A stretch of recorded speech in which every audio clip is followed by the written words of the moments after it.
breathes oxygen in a gas called isoflurane. And then we take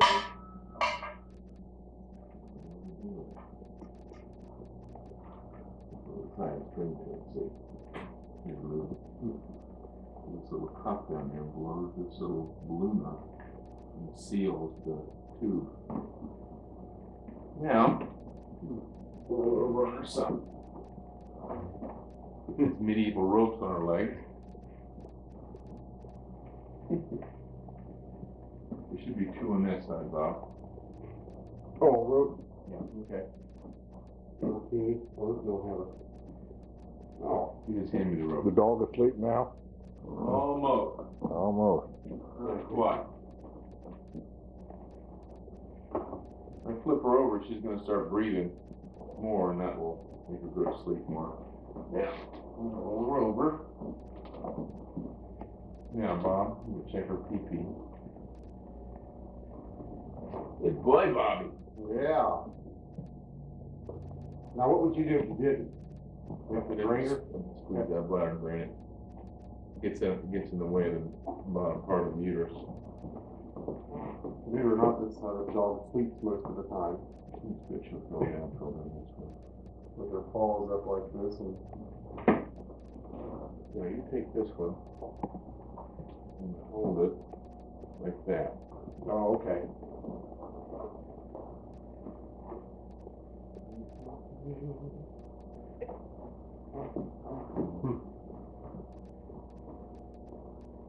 Do they have a belly button? Sure. There she is.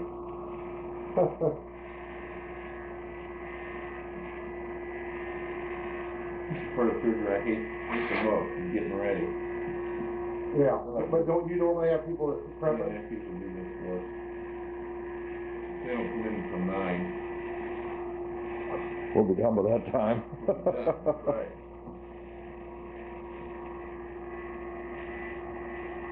See, the hair goes certain ways and you gotta move the, like to make it look nice for her since we put it in the phone.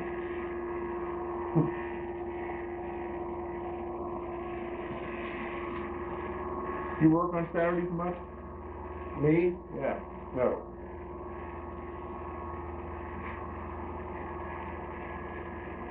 Honey, he worked every Saturday. You could Well, you did?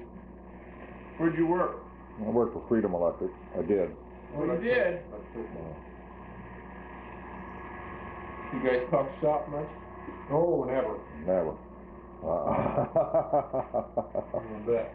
You know, you remember when you did the cat? Remember when you did my cat? Nope.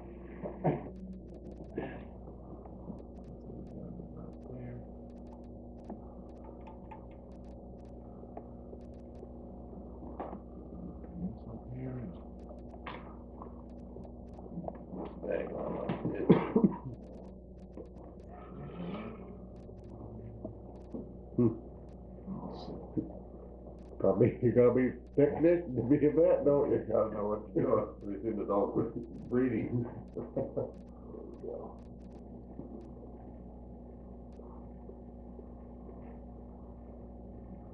I'd be real upset if you woke up now. Anyway, when you did that, you told me about it. How you doing? Pretty good. You're not here to be operating on today, are you? Hi, Chad. Hello. It's that coming in today? Yeah, he'll be here. Okay. He'll be here. His son is 16. Is he talking about being a vet? No. Doesn't he? I mean, you know, I guess if you're around this and you Do anything. Really. well, I know that, but he doesn't seem There's enough questions from all of the clients, you know. You gonna be in that? oh, I know. I would never.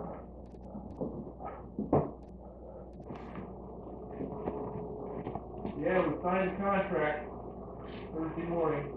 The go, huh? Well, one of the big things is that basic step. That's going to be poured back in and filled back up with T-Brown or whatever. Plus, It wasn't for the basement step. If we had easy. you know, I mean, that's see what the one is. We got the box. Oh, on out, I know. Mop bucket. Yeah. This is a mess.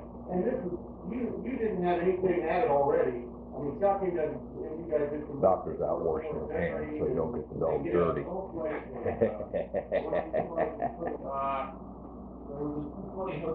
Dog has been prepped now.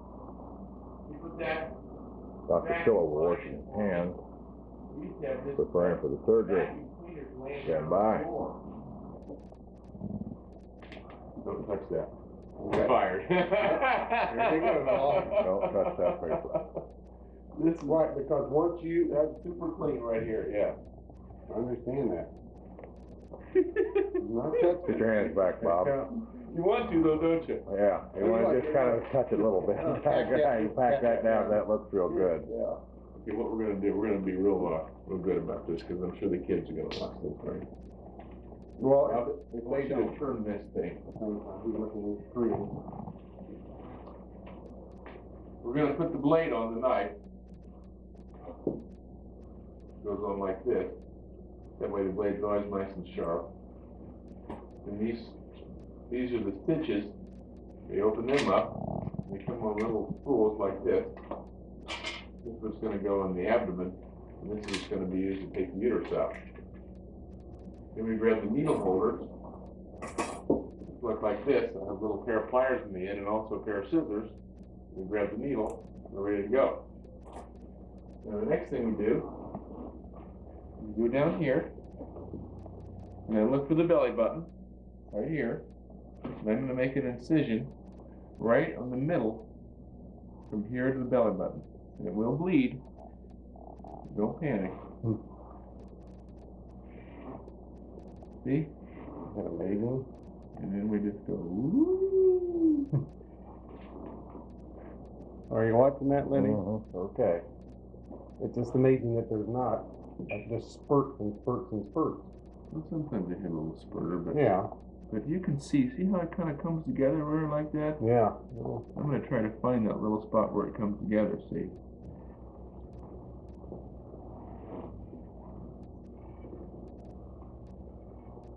I always get a couple little skin bleeders there.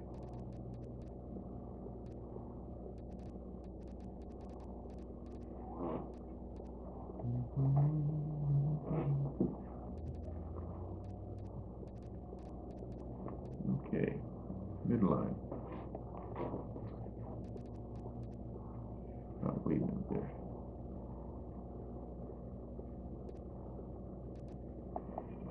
It's rows and rows of, that's muscle, right? That, or is it? There's a little muscle right there. I'll go over here a little further and see if we can find it over here. Right there it is. What are you looking for? That's the midline. Oh, okay. You're inside. Inside. I'm going to take a pair of scissors and I put it right here. And this scissor will follow the path of least resistance, which is right down the midline. Makes a nice sound too. Now here's where you have to get it kind of in there and. Am I doing good so far, Lenny? I'm watching. I'm right in here looking. Oh, on, Bob. Okay. Now.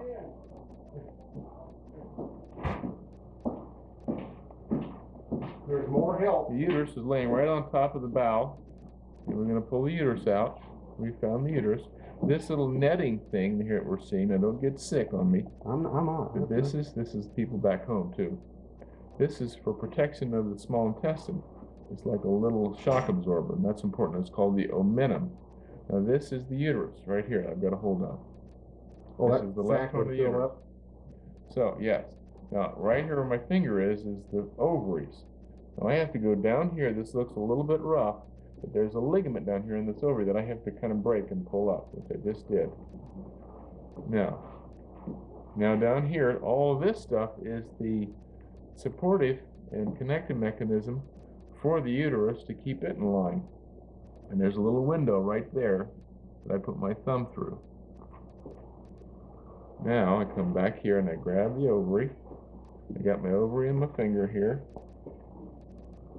And we take a special instrument called the angiotribe, and I clamp that off. below the ovary, so I've got all the ovary out.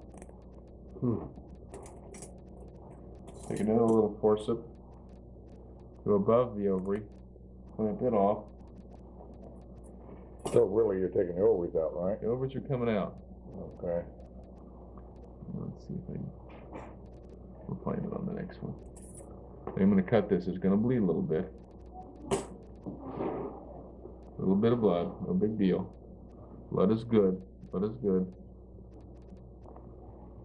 Now this is called the broad ligament. I have to remove that. So that right there is a nice artery that you don't want to hit, and you cut that like this. And all the puppies, if she would have puppies, would be right in this horn, is what we call it, the horn of the uterus, right here. And that's enough for her to maybe have 4 or 5 puppies right there. That's why dogs can have so many puppies, because see, their uterus is so long. And that's just one part. I'll show you the other part later. And the next thing we have to do is we have to tie this off down here so it won't bleed. That's where the suture comes in. You're not going to get sick on them, Bob, are you? But if you get ready to puke, don't puke on this land. Yeah, here's the bucket. There's buckets over there, Bob. Oh, that's a lot better through that screen. It doesn't look quite nearly as... This is probably one of the easiest. Now, see, this comes down here and I secure that real well so that little blood vessel is tied off so it will not bleed. You don't want that to bleed, especially after you close up the abdomen, see? See, watch what I'm doing. I'm coming down here and I'm pinching this tissue off, and I just knot it. Make sure the knot stays nice and even. You go down here with your fingers and make sure it's nice and tight. But I want to show you a little bit more detail of the ovary the next one we pull out, show you what a miracle it is and how well it's put How many together. ovaries you got, 2? 2 ovaries, yes. Just like in people. Cut that. Now this then is ready to be released and put back in the abdomen. Now most of that bleeding that we're seeing there is coming from the skin. It's not a big deal. And that will go right back down in there. See that? What we'll do here is I usually cauterize this, but we'll just kind of crimp this a little bit. Real good job. Okay, Bob. Bob said he just watched for the door. He's the doorman. He's going to get the other ovary out of there Here now. comes the other ovary. Yeah, here it comes. I'm going to break that. See how it snapped? Yeah. Lifts up it gets the ovaries out of the... Now, watch this. Someone turned the thermostat up in here. Awfully hot in here, Bob?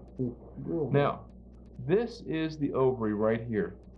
I'm pointing to right here. Yeah. Now the ovaries make eggs. Okay. And the eggs then are released off of the ovary, and then they're caught in this little sac right here that I'm opening up. That little sac right there, it's just like a catcher's mitt, and it catches the ovaries, catches them as they're popped off of they catch the eggs, the eggs that are coming off the ovary.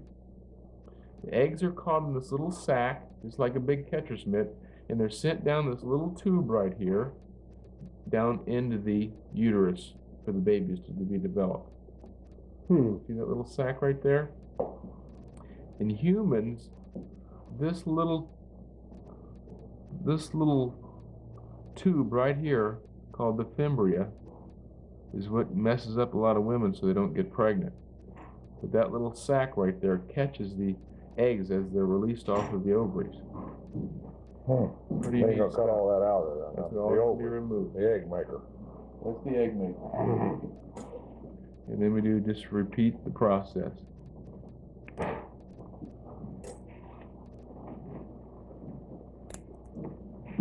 This is probably not quite as hard as wiring a 400 amp box. Oh, not even as messy. You don't get much blood. I was always amazed that when you cut something open like that it doesn't bleed much. Well, you gotta know where to cut. That's the trick. It's like an electrician. You don't cut off all the You wires gotta at know where one to time. stick the screwdriver. Yeah, right. Things can get pretty exciting pretty quick. Yeah. Don't cut all the wires at once. That's what he said. Don't cut all them veins and arteries. In our business, see, I just cut that one. I just stuck my needle in that one, but that's okay. And now we know exactly where it is. As a matter of fact, that's where you're supposed to do it. You're supposed to stick it right in the artery. But it's called a stick tie. But if you think of blood just as red water, Yeah. and it's really good stuff. Yeah, and you don't. Gotta have without that blood, you're in trouble. Yeah, that blood is amazing stuff. No doubt about it. You want to film for a while? Nope. You're doing all right. You're doing a real good job. Bang up job.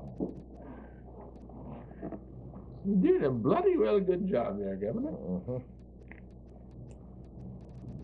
Now you're sewing her back up, huh? No, now we're not yet. Oh, we got all this other stuff to cut off this out here yet. We can't close up here now. Gotta get rid of that. All that stuff back there in the back. Right now, I'm just throwing some ties on trails of stuff. Where you go, babe?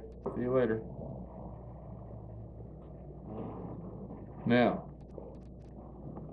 let's clean this up a little bit. And now, this is our uterus coming out here. And right here where it comes together, we're going to tie it off. I'm going to stick a little needle down here in the middle, like that. You can tell she's a young dog because the uterus isn't very big. Let's get this out. Right, there we go. You been in heat once? How old is she, Bob? We're thinking. It didn't look like she has been. Yeah, 7 months. Yeah, she has not been in heat then. Is this the best time to do this? Yeah, good time. When they were young, right. Was she having mental problems after this? No, sir. No, the owner will have bad dreams tonight. No, the owner is one of the bad dreams. He'll wake up feeling his abdomen, looking for blood. Yeah. Oh, boy. My stomach's hurting. Yeah. You're going to put one more tie all the way around this thing, like this. Come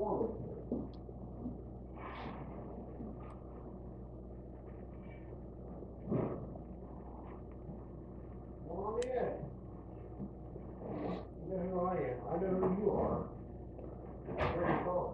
Oh, have you? Let's see here. This is an important medical. Those disappear? Those stitches? They will. They'll be gone in about 3 weeks. Okay.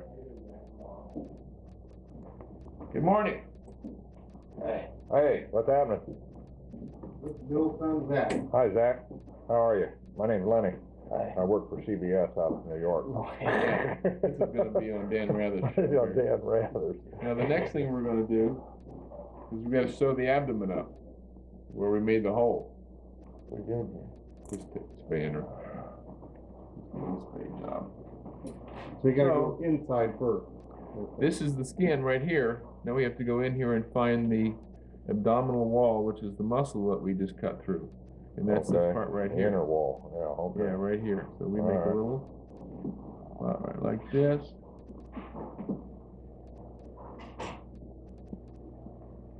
Like this.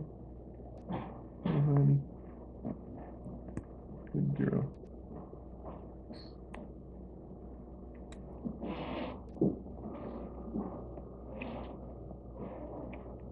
And this suture is called PDS. And it's almost like a thick fishing line. It's a real pretty blue. But as it stays in there a long time, it turns real white. And it disappears too. But see how strong it is? Yeah. And it still goes away.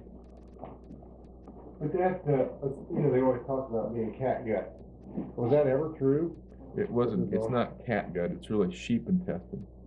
Is it still? I mean, as far as it going away? No, I mean, is that what it's still made out of? No, this is all synthetic. Yeah. The cat gut, or the gut, so to speak, is very inflammatory. It causes a lot of reaction. This does not. This is sterile now. This is sterile, but it doesn't cause any tissue reaction like the gut does. Yeah.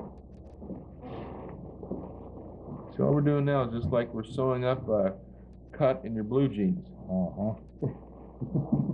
That's your knee in there. Exactly. Yeah. It's just simple little suture patterns. Got your blue jeans, you see that red in there, take the jeans off immediately. Seek help.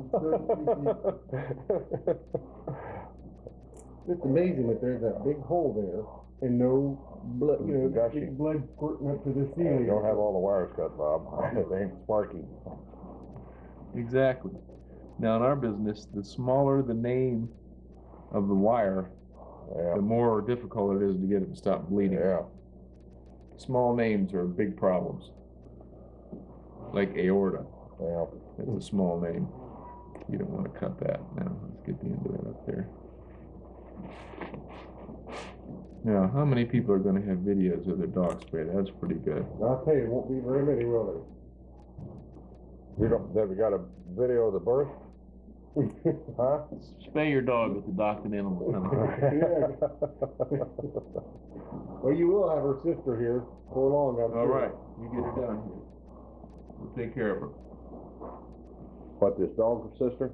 Yeah, cooks have got stuff. How about Lisa? How about her? We can do her in the next table. She had me fixed. We got that problem solved, found out what's causing that problem. I just Looked around and none of the beds in the building. It was too expensive to add on here. Once I did a C-section on a 140-pound Great Dane, though, I felt like I could Did you? take on a... I guess. Lisa's even smaller than that. Yeah.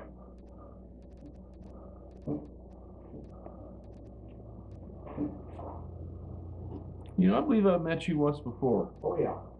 I'm pretty sure you have. I'm trying to think where or when. Did you come up to the Halloween party? No, it would have been. It's at your old house, maybe. Yeah, it would have been at the old house. Yeah, he was there. See, this kind of sewing gets kind of boring after a while. You just keep on, just repeat it. Here we go. Battery was a little too low. Son of a gun.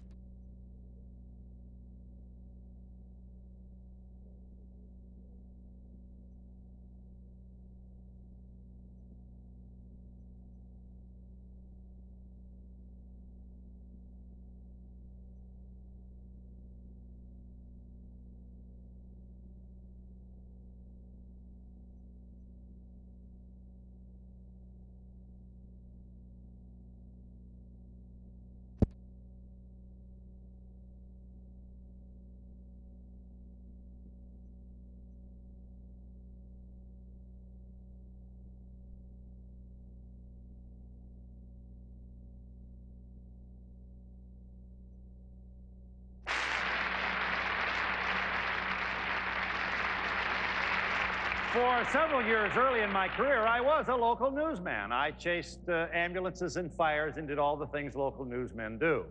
But I dreamt of being a network journalist. Had I followed that path, I might have been the one to sit next to this lady once a week and say, "Welcome to Primetime Live." As it turned out, I traveled a different path, but anytime I get a chance to be even in the same building with her, I'm delighted. Please welcome a most respected journalist and friend, Diane Sawyer.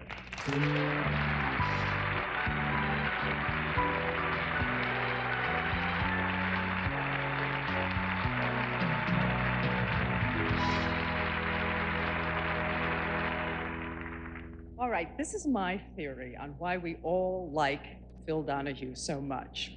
He's the same person whether he is interviewing an entertainer or someone from that other branch of show business, politics. As journalists know, it's not always easy to be the same person when suddenly it's Maggie Thatcher who's telling you to sit up straight and behave yourself, or the president scolding you about some impertinent questions, but he does it. And I couldn't figure out why until recently I had this flash of insight. I was sitting in his backyard a while ago, and I realized that Phil talks exactly in the same tone of voice to politicians as he tells his dog, Huey, not to drool on the guests. You see, he is the same person at home that you see on TV. He's always shaggy and skeptical and probing and humane. And so for 2.5 decades, when politicians would drop by, he could make them human too, including the ones we all saw recently traveling that wearing, bumpy road to the White House. Mr. Ford, I wanted to know if you ever regretted pardoning President Nixon.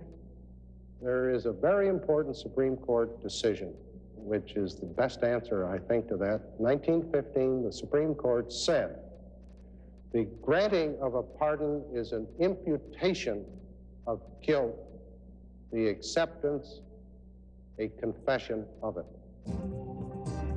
We look upon Iran's strength as an extension of our own strength. The U.S. Embassy in Tehran has been invaded by Iranian students. I know the oil companies wouldn't like that. They wouldn't like cars that would, could burn at the rate of 26 miles per hour because they'll sell less gasoline. I will faithfully execute the office of President of the United States.